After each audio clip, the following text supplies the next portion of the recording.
আবাস যোজনার বাড়ি নিয়ে দুটি ছবি একই জেলাতে। পূর্ব মেদিনীপুরের পাঁশকুড়ার সরাসরি মুখ্যমন্ত্রী নম্বরে ফোন করে বাড়ি পেলেন বহু বিজেপি নেতাকর্মী। প্রশাসনের দৌড়ে দৌড়ে ঘুরে আবাস যোজনার বাড়ি মেলেনি ষাটোর্ধ্ব তৃণমূল কর্মীর। শহীদ মাতঙ্গিনী ব্লকের ঘটনা। সরাসরি মুখ্যমন্ত্রী নম্বরে ফোন করে পাঁশকুড়ার বহু বিজেপি নেতা কর্মী আবাস যোজনার বাড়ি তৈরির টাকা পেলেন। তালিকায় রয়েছেন বিজেপির পঞ্চায়েত প্রধানের ভাসুর, পঞ্চায়েত সদস্য সহ আরও অনেকে। পরিষেবা প্রাপকদের দাবি তৃণমূলের আমলে পক্ষপাত হলেও এক হাউর পঞ্চায়েত বিজেপির দখলে, তাই তারা সুবিধা পাচ্ছেন। পাঁশকুড়া ব্লক তৃণমূল কংগ্রেস সভাপতি সুজিত রায় বলেন, মুখ্যমন্ত্রী রাজনৈতিক রং দেখেন না, তাই প্রাপকদের বাড়ি পাইয়ে দিয়েছেন। বিজেপির দাবি মুখ্যমন্ত্রী সবার, রাজনৈতিক পক্ষপাত দুষ্ট হওয়া মুখ্যমন্ত্রীর কাজ নয়।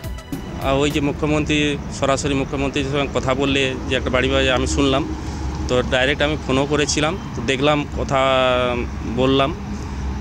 কথা বলার পরেও বললেন যে ওনারা বললেন যে ঠিক আছে, ওখানে ইনভেস্টিগেশন হবে, ইনভেস্টিগেশন পরে আমরা দেখব কীভাবে কী হয়। তাই বলে ঠিক আছে। ওনারা একদিন এলেন, আসার পরে সব কিছু ইনভেস্টিগেশন করলো, করার পর আমার নামটা এন্ট্রি হয়। এখন দিদি তো মানে সবারই দিদি, মুখ্যমন্ত্রী মানে বাংলার মুখ্যমন্ত্রী, সে তো আমারও মুখ্যমন্ত্রী আর সে সবারই মুখ্যমন্ত্রী। অতএব সেক্ষেত্রে আমার অসুবিধা কোথায় দিদিকে বলে ফোনটা করতে? কারণ আমি প্রকৃতপক্ষে পাওয়ার যোগ্য কিনা এটাই তো বিবেচনা করার দরকার। এবং নির্বাচন ওনারাও করেছেন, সার্ভে ওনারা করেছেন, আমাদের মধ্যে কোনো রকম এতটুকু ইনভলভ আমরা নয়। আমরা পঞ্চায়েত মেম্বার হলেও আমাদেরকে ইনভলভ হতে দেওয়া হয় না। যা করেছেন ব্লক লেভেল থেকে করেছেন, ওনারা এসে দেখেছেন, ওনারা সার্ভে করেছেন, ওনারা দিয়েছেন, আমি এটাই। এদিকে একই জেলায় আরেক ছবি শহীদ মাতঙ্গিনী ব্লকে। দলের জন্মলগ্ন থেকে তৃণমূলের কর্মী পাকুড়িয়া গ্রামের বাসিন্দা বাসুদেব বন্দ্যোপাধ্যায় বাংলা আবাস যোজনা কিংবা বার্ধক্য ভাতা কোনোটাই পাননি বলে অভিযোগ ষাটোর্ধ্ব এই মানুষটির। এমনকি দুয়ারে সরকার, ব্লক প্রশাসন, ডিএম অফিস থেকে শুরু করে বিভিন্ন জায়গায় আবেদন করেও সুরাহা হয়নি বলেই অভিযোগ।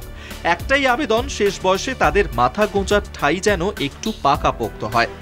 কিন্তু আজও পর্যন্ত আবাস যোজনার জন্য আমি অনেকবার দুয়ারে সরকার হয়েছে, ওখানে আবেদন করেছি, অঞ্চলে আবেদন করেছি, ব্লকে আবেদন করেছি, বিডিও সাহেবকে আমি নিজে আবেদন করেছি, কোনো রকম সাড়া পাইনি। সবাই বলে দেখছি দেখছি দেখছি দেখছি করতে করতে আমার আজকে 62-63 বছর বয়স হয়ে গেল। আর আমি কি পেতে পারি? বার্ধক্য ভাতাটাও পেতে পারি না। এটুকুনও তো আমি পেতে পারি।